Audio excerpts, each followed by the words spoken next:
at the stick. From who's got it better than us to brick by brick. It's always the 49ers way, from off-season to game day. Yeah, we talk back. It's the 49ers Cutback.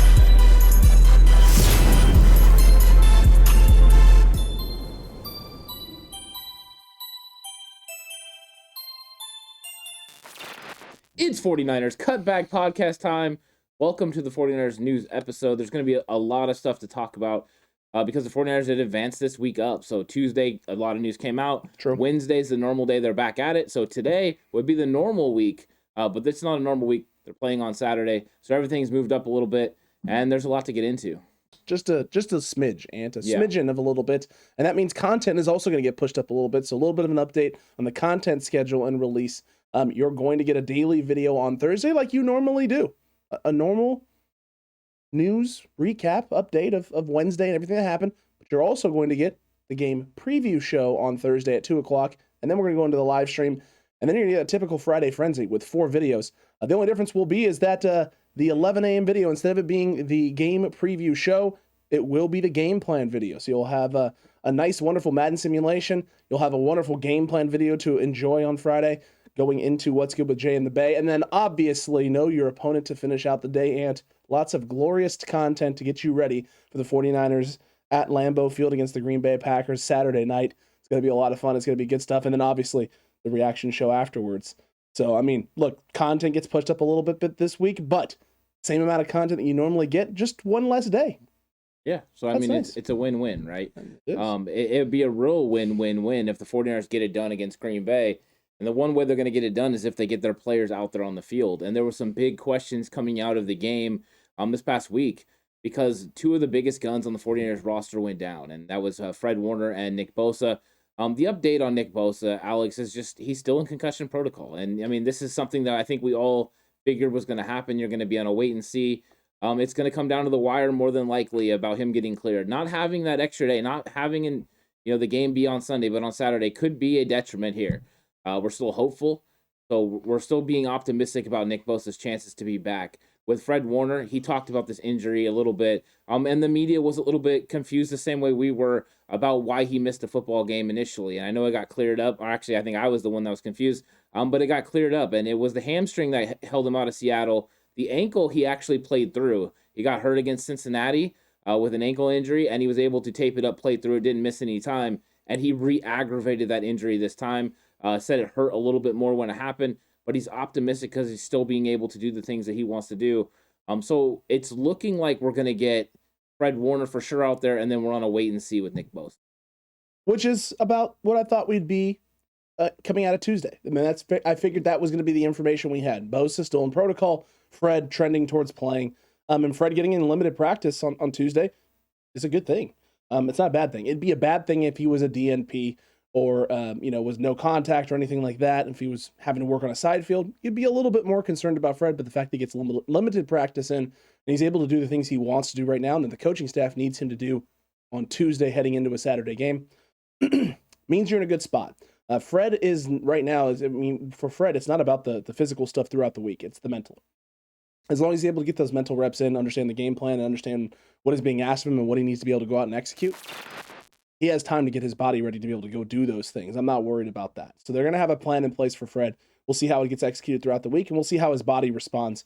Today will be a good idea of where he's at. If he's, limited again, and they're talking about how he wasn't able to do as much as they would have liked him to do, then yeah, we had some problems and you're trending the wrong direction. But if he's limited today and he said, he made some strides, he's getting closer to being where he needs to be, then hey, you know what?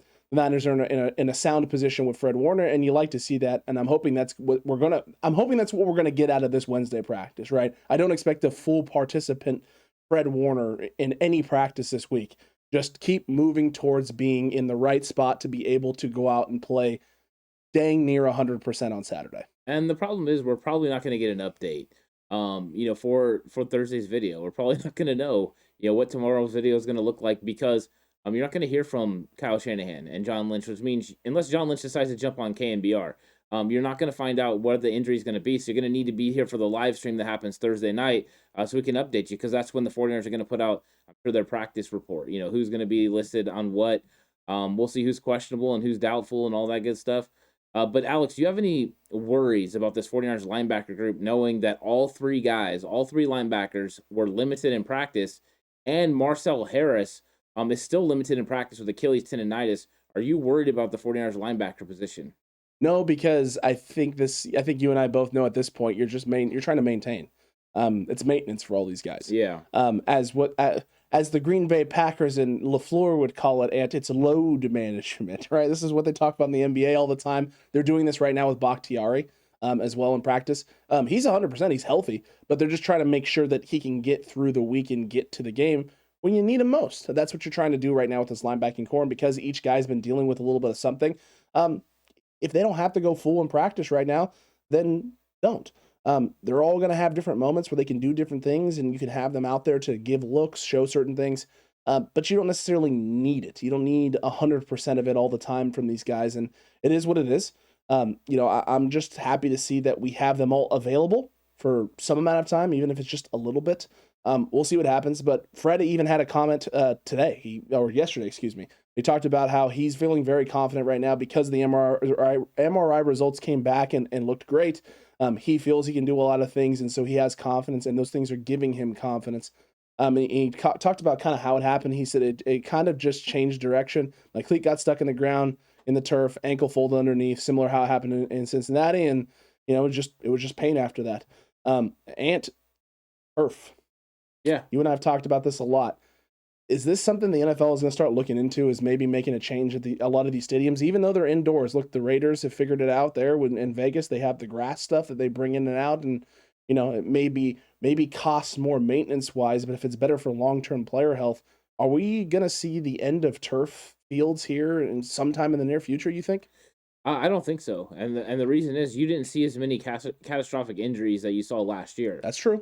So without those, the NFL is not worried about it, because if you lose big time players in these big moments, like if Fred would have tore an Achilles or something and been out, that might raise some eyebrows in the NFL because they want their best players playing in prime time. So that might have got it done, but you just haven't seen the volume of injuries that you need to for them to make a change. And I think with the NFL, we've seen that right now the onus is on head injuries. All the focus is on that. Make sure there's no head injuries, because that is what was going on in the national media. That was what they were making movies about, so that's the topic of conversation. Lower body injuries has not been something they've been worried about, unless you're a quarterback. Quarterback, they worry about the lower leg injuries because they need you out on the field. Everybody else, you can get kneecapped, and they don't care. It's true. So it's just kind of the way the NFL is handling business. So I don't see a change or foresee a change happening. I think they could put something in place to every new stadium from here on out goes to that sort of thing. So they could eventually trend in that direction. The good news for the 49ers is Lambeau Field is definitely grass. It's true. The 49ers are going to be playing on that. The problem is, how cold is it going to be? And is it going to be like ice once they get there? Are they going to turn the coils on, Alex? Are they going to heat this thing up?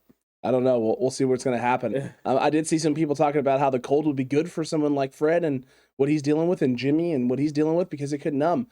Here's the only problem. When you have sprains, when you sprain something, cold doesn't necessarily always help. In fact, it can make it ache, depending on how severe the sprain is that you're dealing with. And it can make it stiff. And if it's stiff, that means you're not necessarily moving the best, and you're not necessarily going to be as confident. So we'll see what happens. Here's the thing. These guys are professionals. Right? They are the 1% of the 1%, which means they typically are able to get themselves to a place where they can execute and do what they need to do at a very high level. So I have a lot of confidence in Fred. I have a lot of confidence in guys like Jimmy, who are all, everyone's kind of dealing with stuff right now. We're not the only team that's dealing with injuries, right? The Packers are dealing with injuries. You have Bakhtiari, who was a DNP on Tuesday, even though they're saying it was just load management. It was always intended to be that way. That was the case. Jair Alexander has been limited since he returned. Valdez-Scantling is limited. He re-aggravated his back in week 18. Rodgers still dealing with a broken toe. Devondre Campbell dealing with an elbow, but they're going to get him back. He's been hit or miss in terms of the health, and they sat him in week 18 to make sure he was good to go. Aaron Jones has been dealing with a knee since about the midway point of the season. Billy Turner, their starting right tackle, who they haven't had for a good chunk of the year, is on track right now to play. Josh Myers, back. Kiki, back. Dominique Daphne, I think that's their backup tight end behind Mercedes Lewis. He was dealing with an ankle injury, but he's looking like he's going to be back. Great. This team is going to be healthy, which means no excuses. No excuses across the board for anybody. No excuses for San Francisco. No excuses for the Green Bay Packers. You have the pieces. You have the guys you need. Now it's all about just making sure they get to Saturday. And that's what the Niners are going to do all week. So limited participants in practice this week. Rest days, maintenance days. Just expect them. Expect them from now until the Super Bowl. Because, after the NFC Championship game, you get that additional week to rest in preparation now for the Super Bowl. So until you get to Super Bowl week, guys are going to have plenty of time. But you got to get through this week. You got to get to Saturday. You got to get to Saturday healthy. The Niners are doing that. The Packers are going to do that as well. Every team that's left in the divisional round is on this train because it's, now 20 games into the season, which typically would be, well, not 20 games, it's 19 games. 19 games, this would typically be championship week, right? You're getting ready to head to the Super Bowl. Not in the 2021 season. You still got another week before you're at championship week. So everyone's a little bit more banged up than they typically are at this point. Everyone gets banged up. It's football. This is what happens. I mean, everyone's playing with things. That's why we've laughed all year long when they said, well, so-and-so's not 100%. No one's 100%. That's the whole point. You play one single snap of football, and then more than likely you're not going to be 100%. That's just the way it is. It's a rough game. It's a collision sport, and Jimmy Garoppolo felt the brunt of that in this game against the Cowboys, and now he's dealing with a sprained shoulder. And Jimmy is definitely putting the onus on the fact that it was hard for him to throw the football, and it made it tough for him to be able to get it where he wanted. Kyle Shanahan has a different thought process on that and said Jimmy made some a couple bad throws, and he doesn't believe the shoulder had anything to do with it. I think this is an interesting thing that's going to be coming up throughout the week. I mean, it really doesn't matter in the long run because Jimmy's going to have to execute these plays. They're not moving to Trey Lance. They're going with Jimmy Garoppolo, even though there was a big tweet that came out that somebody sent a text to somebody in San Francisco, and that Jimmy Garoppolo was not going to be playing. It turns out that once again it's complete BS. This is just something they do, something they get people riled up with, and 49ers Twitter. Some people, I'll give them credit, they did not fall for it, but other people, hook, line, sinker, their bobber, for 49ers garbage news, they pulled it straight underneath. It was a bad look, and I think that, this is just something that's going to happen all offseason. They're going to continue as long as the 49ers, playoff season, as long as the 49ers continue to win, there's going to be questions around Jimmy Garoppolo no matter what, because Jimmy Garoppolo equals clicks. Jimmy Garoppolo is just that guy. But let's remember that Jimmy Garoppolo has said before, and anyone that's questioning his shoulder injury, if he feels that he can't help his team, he cares about his teammates so much, he feels he can't care about, do the things he needs to do for his team, he will sit out. So I believe that he still believes he's the best option for the 49ers and he can get it done. So let's see how that shoulder responds against the Green Bay Packers. It's going to be important. But you're right. A lot of people fell for it wasn't even a troll. I mean, I think sadly, I think the guy's serious.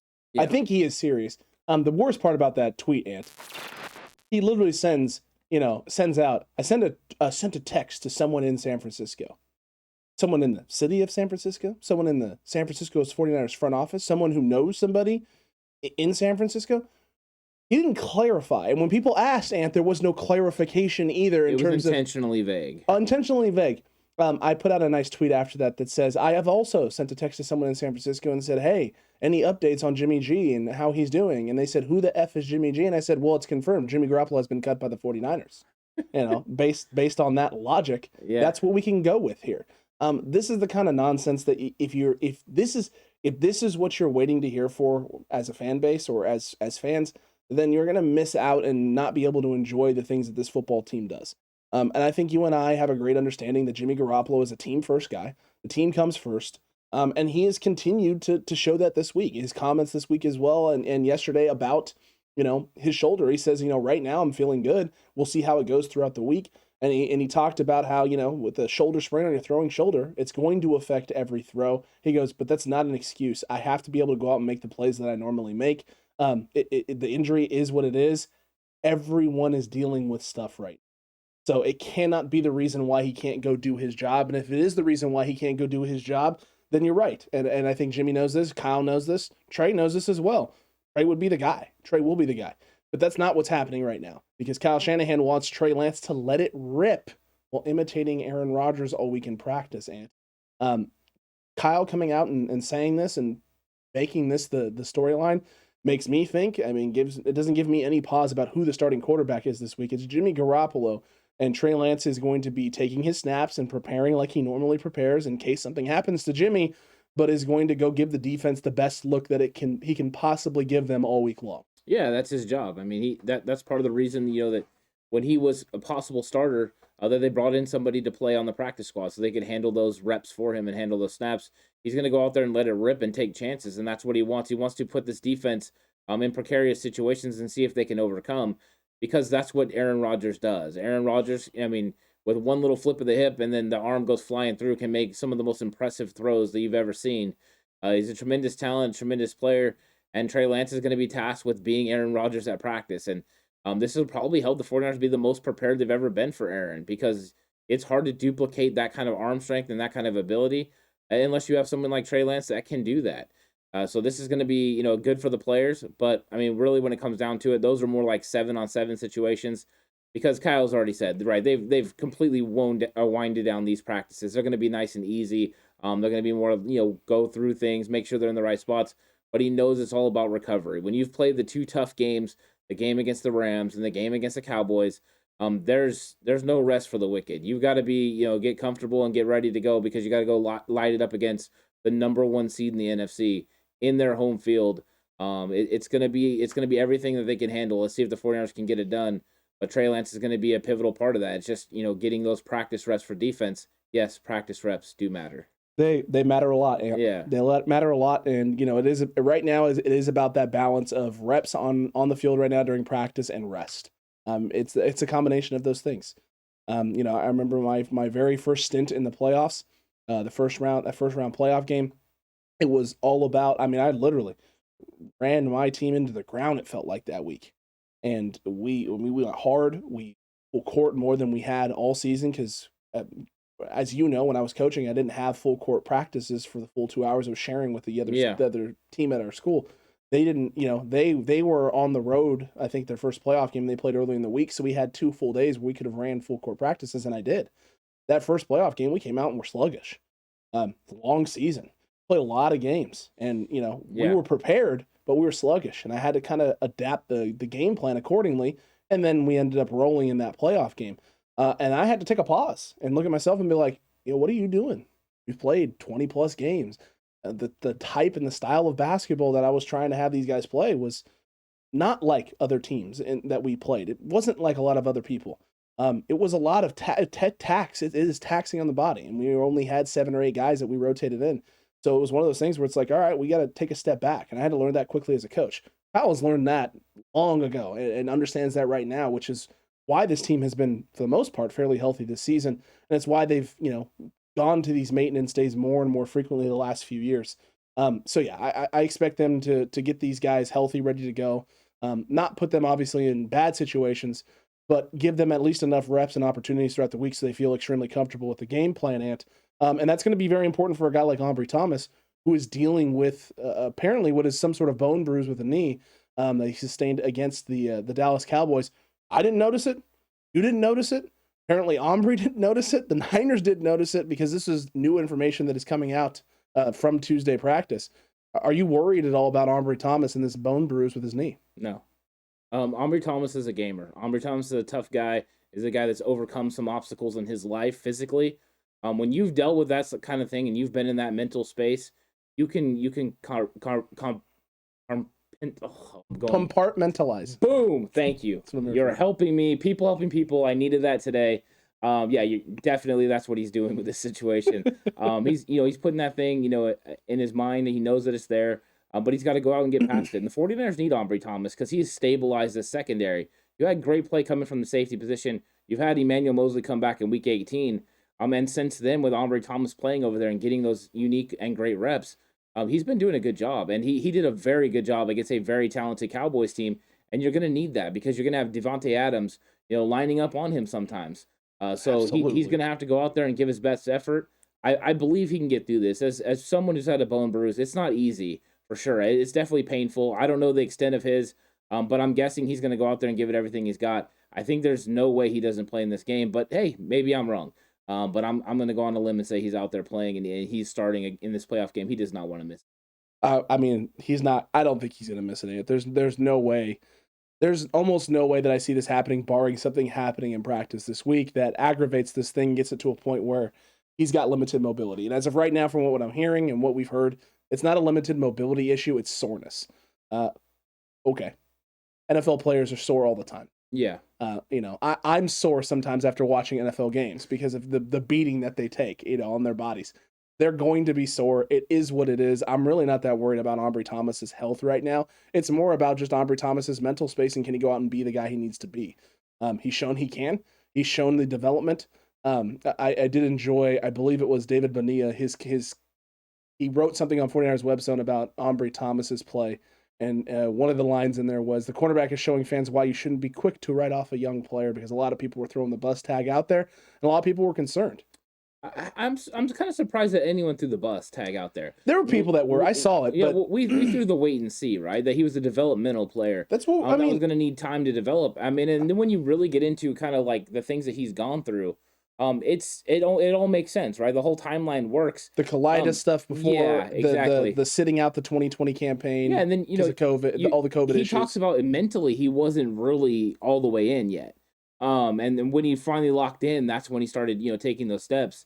So yeah, I don't think bust should ever be around him. I think that there's, the bust word gets thrown out there a little early. I think you got to let players develop, and it's not usually 1 year. It's a couple years that you want to see what these guys can do.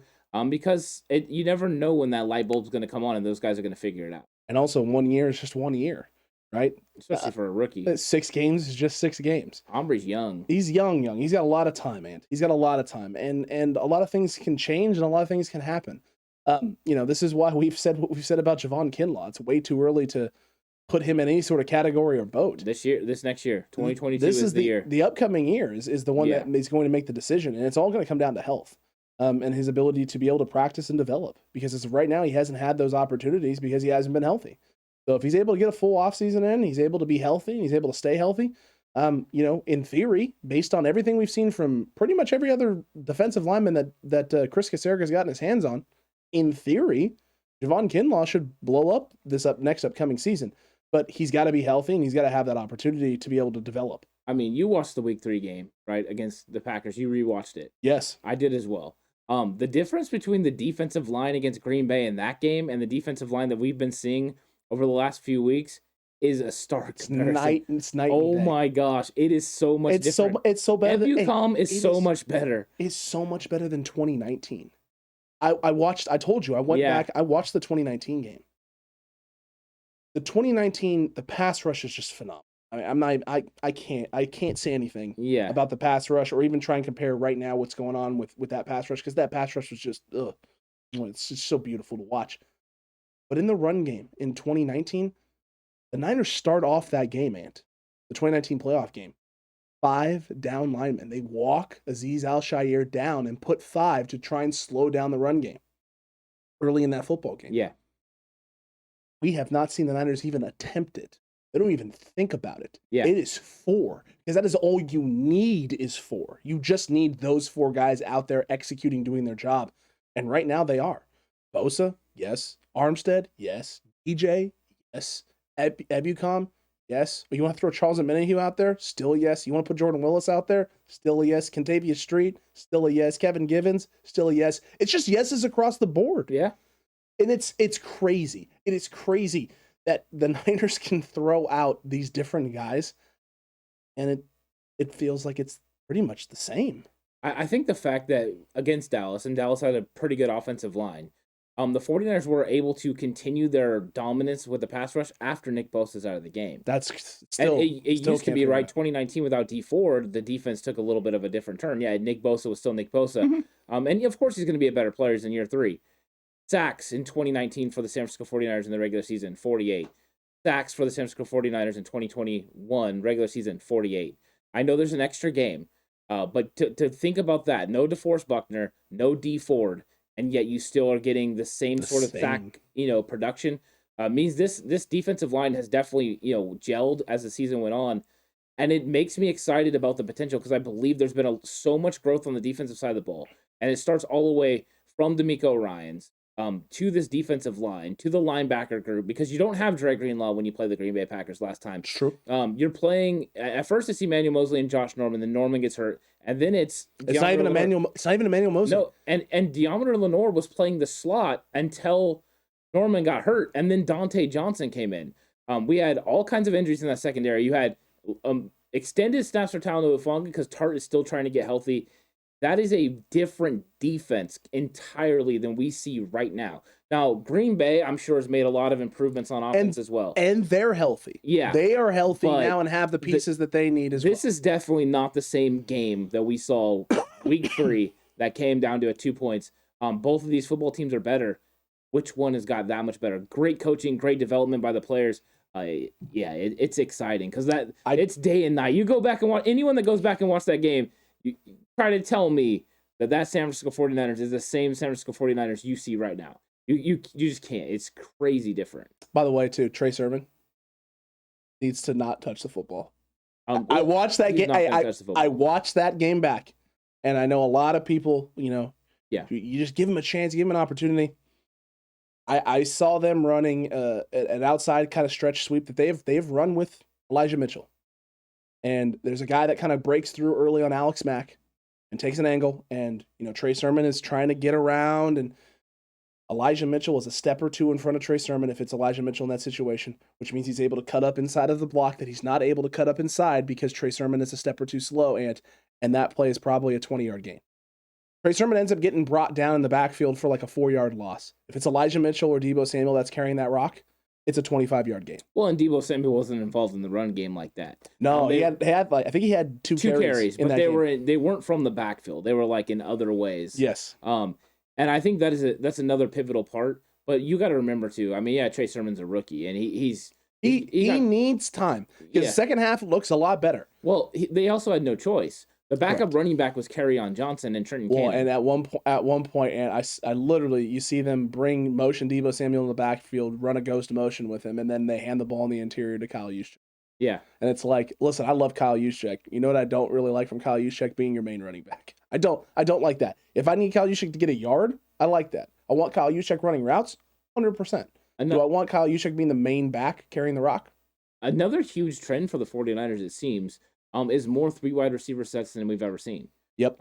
We see less Charlie Warner. We see less Ross Dwelley than we've ever seen, and we see more Jawan Jennings.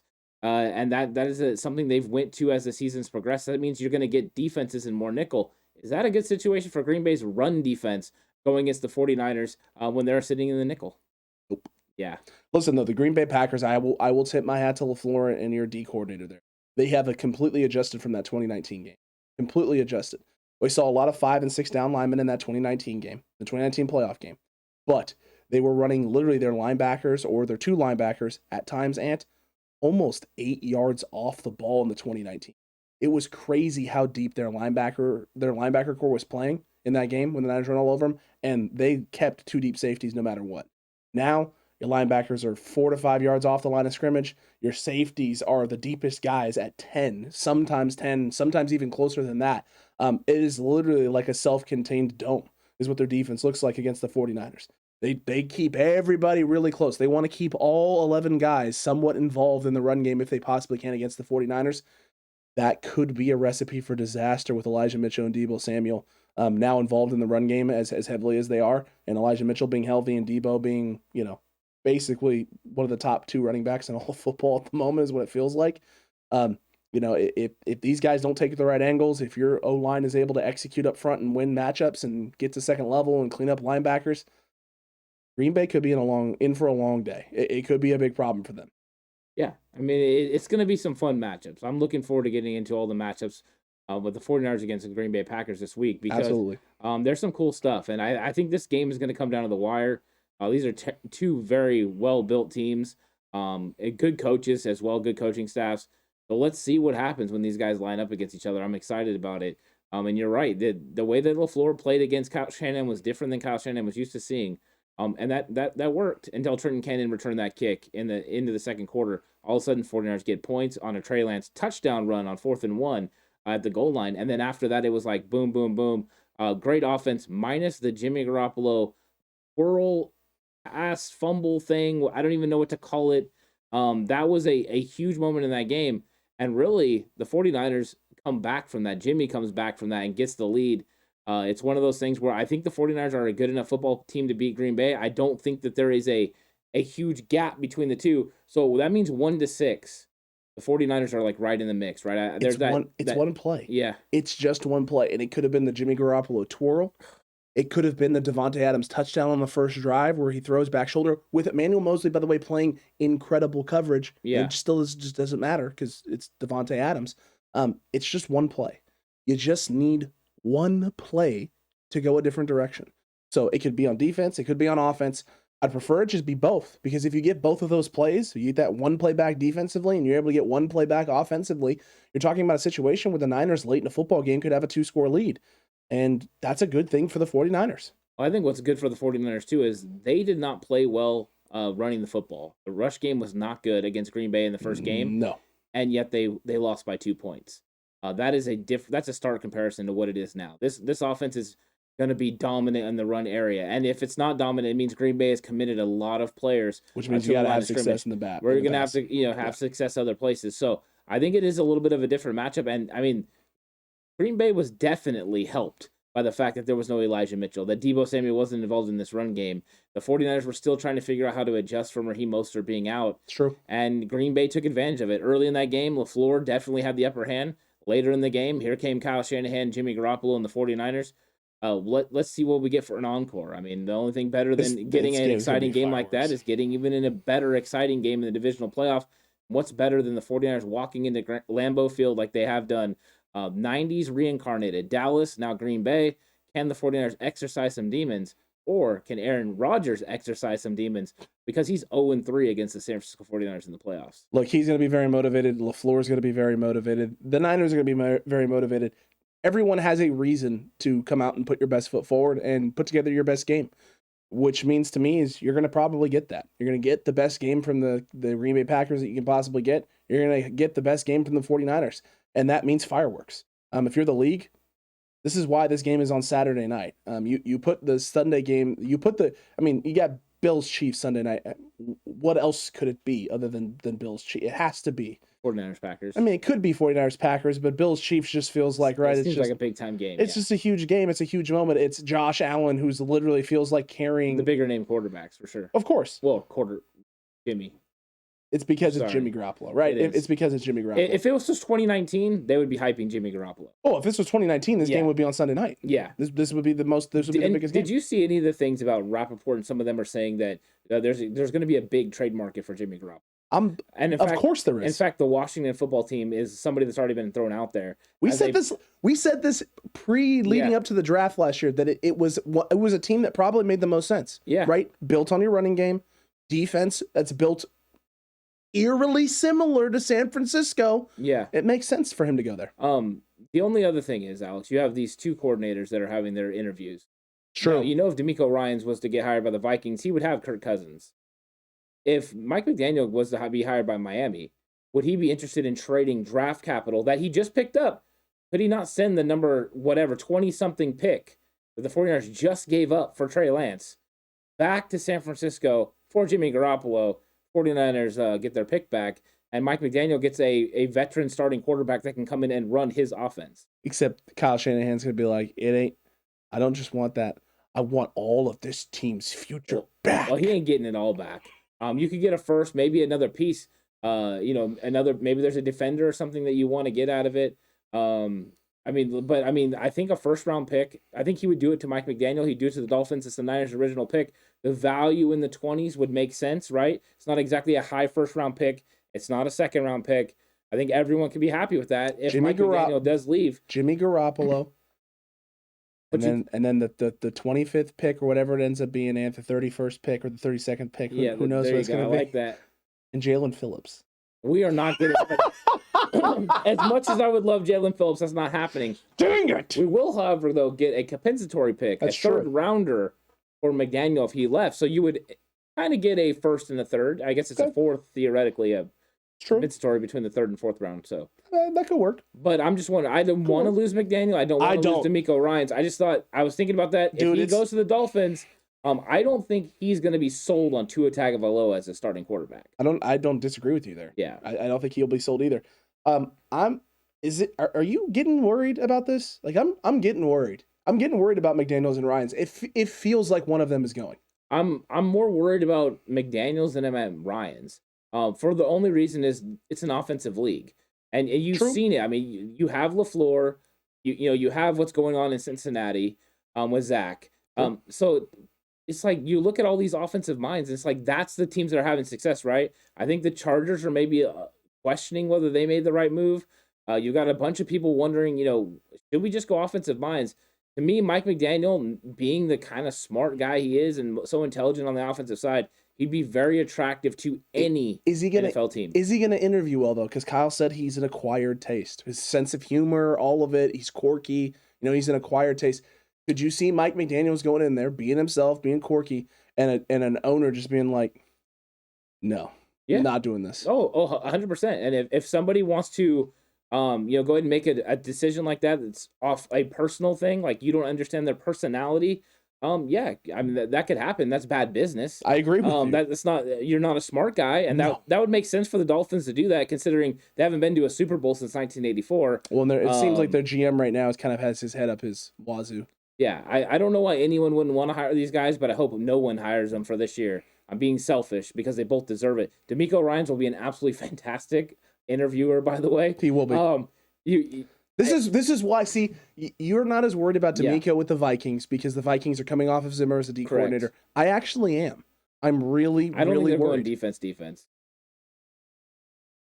Just think Demeco Ryans is one of those personalities. You're going to get him into a room and they're just going to be like, how can we not bring this guy? How can we not hire this guy? Yeah, I think I honestly do think the Vikings will go with what's his name, the offensive Kellen Moore, somebody like that would make sense, or even go after good old Josh McDaniels, an offensive mind.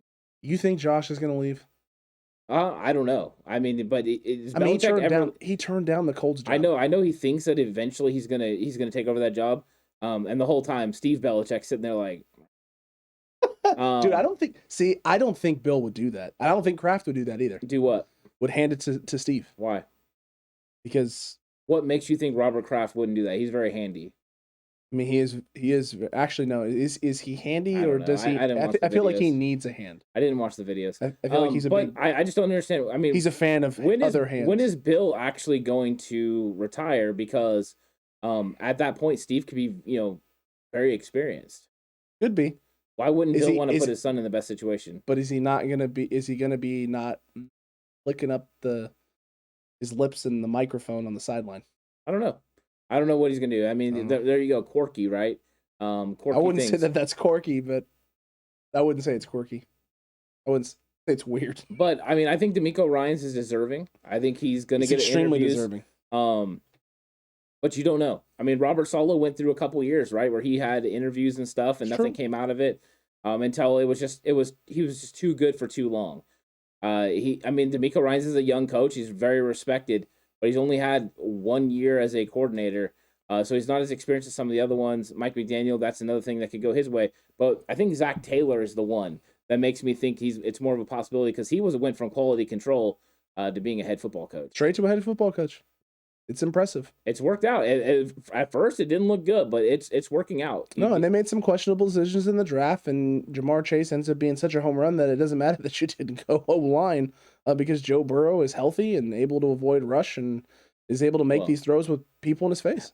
Avoid rush, you get over 50 sacks. Touché. Yeah, but I mean, it's still the right choice because they were choosing between Penei Sewell and Jamar Chase, and Jamar Chase is a transcendent, one of the best football players in the league. You can already see the chemistry that him and Burrow have. It's fantastic, and he's got good chemistry with T. Higgins. They have a nice natural thing going on there.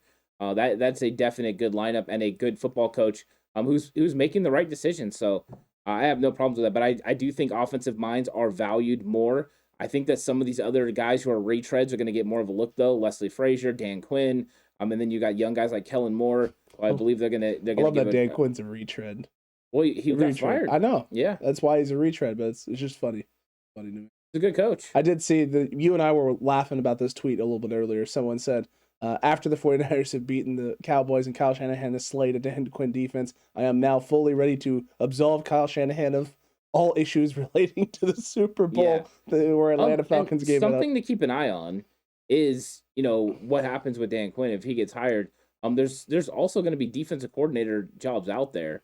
You got Ken Norton Jr. that's going to be out there. If the 49ers lose Demeco Ryans as well, they're going to be on the lookout for a defensive coordinator as well. Well, and if Mike McCarthy gets fired, right? If Mike McCarthy gets fired, there's no guarantee that Dan Quinn keeps his job. Well, if Mike McCarthy gets fired, it might be Dan Quinn that becomes the coach. Could be. If it's Kellen Moore, then Dan Quinn could be on the outs, and at which time he might want to make a trip to San Francisco to take over if Demeco Ryans gets hired. True. Very true, man. It's going to be interesting to see what happens. And look, there was a little bit of other news as well. Some practice squad move. We saved this for the end because not as impactful for the 49ers. They released Luke Barku, the cornerback, for the practice squad, as well as punter Ryan Winslow, and they activated Josh Hockett off the practice squad COVID-19 list, and Raheem Mostert got got removed, off the reserve COVID-19 list, and a bunch of 49ers fans lost their minds, and Raheem Mostert is back, baby, and it's like, what? I think people thought he got activated from the IR. My favorite comment was, dude, this is breaking news. Raheem Mostert gets activated off the COVID-19 list to stand on the sidelines during 49ers game. Accurate. Yeah. He has been activated to stand. He has. He's still in a time where he's in the middle of his recovery. Yep. He just started walking again, without crutches Back in early December. Yep. So right now there's no news on Raheem Mostert. We'll see what happens. We'll see. I don't know if anything will come up, but we'll see what happens. Yeah. But Cutback Crew, let us know what you thought about all of this breaking sort of news, but all of this news and this information about the 49ers and players. McDaniels and Demeco Ryans interviewing today. Are you worried about it? Are you nervous? Let us know about all of it. Are you worried about Jimmy's shoulder and his thumb? Is it just too much? Too much for him to overcome, too much for him to try and adapt to, and it just needs to be Trey time. It's not too much because I watched him today in his press conference, and I can confirm he opened the water bottle using the right hand and thumb, shoulder twisted, good to go. All right, well, there you go. You heard it from Ant. The torquing of the shoulder and the twisting of said bottle caps confirms that Jimmy Garoppolo is 100% good to go and healthy. Water bottle watch is a real thing. Water bottle watch 2021. I cannot believe there were actually people trying to evaluate Jimmy Garoppolo's injury off that a few weeks ago. Yeah, and I did it again today. You're welcome. Well, you're not real. You're tongue in cheek doing it, but that's true. But I did take notice. Thank God for that, and breaking the news and giving the Cutback Crew and the faithful. You got to give the people what they want. The details, not that that's just they want, that they need. That they need. Cutback Crew, you're welcome. Yeah. Let us know what you think about all of this. And then while you're commenting away, don't forget to like, don't forget to subscribe. If you haven't already, hit the notification bell. That way you're notified for all this great content. And then hop on over to the 49ers Cutback Shop where you can get that incredible shirt right there that Ant's got on. You can block, catch, run, and fear nothing like the people's tight end Ant, who I have a sneaking suspicion is going to have himself quite a game this weekend. We'll see. Or you can rep the Cutback Crew in your daily life with an NWO-inspired Cutback Crew shirt. You can also get the Wolfpack Red edition of this, Ant, so you can read the red and black around and really let everybody know how much of a 49ers fan that you are and a Cutback Crew member you are. Yeah, exactly. Head over there and check that out. And there's lots of cool stuff that's going to happen all week on the YouTube channel. Make sure you're here. So, we've only made it to the midway point. There's lots of stuff to still go on before Saturday. Tons. 3 videos on Thursday, 4 videos on Friday. Everything you need to know to get excited. And the 3rd video on Thursday, you need to come by. It's the live stream. You need to jump on. We're answering all questions. So as soon as you get there, start populating the chat with the Q&A. We're going to roll through all those things. Now that Thursday Night Football's gone, we go a little bit longer. We get into a little bit more. But hop over. It's a lot of fun. You don't want to miss it. No, you really don't. Cutback Crew, enjoy this. We're in the divisional round. The Niners are rolling right now. There are no calls for the head coach's job. Well, no, those are still... They're still there. They're still there. For some reason, they're still there. But at least you're not the Cardinals. And Evan from the He's on Fire podcast, my guy, that entire crew over there. Yeah. You guys did an incredible job all year. It's sad that Quest for the West is going to have to take a hiatus now because you guys aren't there and there is no Rams correspondent, although, man, I guess in theory you and I could go on and you could be the Rams correspondent. But we're not going to do that. No, I might as well, right? The 49ers fans own SoFi. I own the Rams box. And I feel really bad that, the Arizona Cardinals crumbled. See what you did there because of the crumbling of the cookies that we sent to Evan and then the spiral of the Cardinals. Is there after any that. doubt that once the cookies got there, the team started taking you know what, Evan? You guys might not want to call for Cliff Kingsbury's head. Maybe it's not Cliff Kingsbury. Maybe it's this guy right here. Right. This gentleman in the Niners hat with the George Kittle inspired t-shirt that you can get at 49erscutbackshop.com. Maybe he's the reason for the Arizona Cardinals crumbling in the second half of the season. Hey, we lose the bet. 49ers lose. It's true. You waited a couple weeks. I waited a couple weeks. I send the cookies. They show up on the day the Arizona loses their first game against Green Bay Packers. To the Packers. Since then, it's been an epic failure for Arizona. So Cliff Kingsbury, I'm sure, takes a lot of heat for it, but the crumbled cookies, I believe, is the actual catalyst? I think it could be. Do we need to send some crumbled cookies to Tyler Menting at Football Unlocked? I don't know if he deserves cookies. His takes on Elijah Mitchell. They're still bad, Ant. A little bit to be desired. I like Tyler a lot. Tyler's still a good guy. I enjoy reading his stuff, but he's wrong about a lot. Elijah Mitchell, he is wrong about. Yeah. I'll eat those cookies for him. They are delicious. You don't get cookies. You still haven't had crumble cookies. I still haven't had a crumble cookie, no. All right, well, I'm literally going to fix this today. We're going to wait on the crumble cookies till after the season. If they really are bad luck, we want none of that negative mojo coming our way. Touche. We'll wait till the end of the season, and then we'll get Ant his crumble cookie fix. There you go. Look, the Niners went in and out of the Cowboys, all right, and took care of business. Now we're looking to go in and out at Lambeau Field in Green Bay, Wisconsin. We'll see what happens. No, this video is not sponsored by In-N-Out. I just like saying it. Whataburger. That's terrible. It's hot garbage. That's what I heard. I never had it before. Listen, it's not terrible, but In-N-Out all day or Five Guys. Literally almost anything from California over that Whataburger. Wow. Okay. Not what it's cracked up to be, unless Dallas Fort Worth Airport is just hot garbage with food. We'll see. I got to make it to Texas at some point. Give this place a whirl. Give it the old whirling dervish. See what's going on. Important. It's good to know. Cutback crew. We'll see you on the next one, and until then, stay safe. Remember, the right way is always the 49ers way.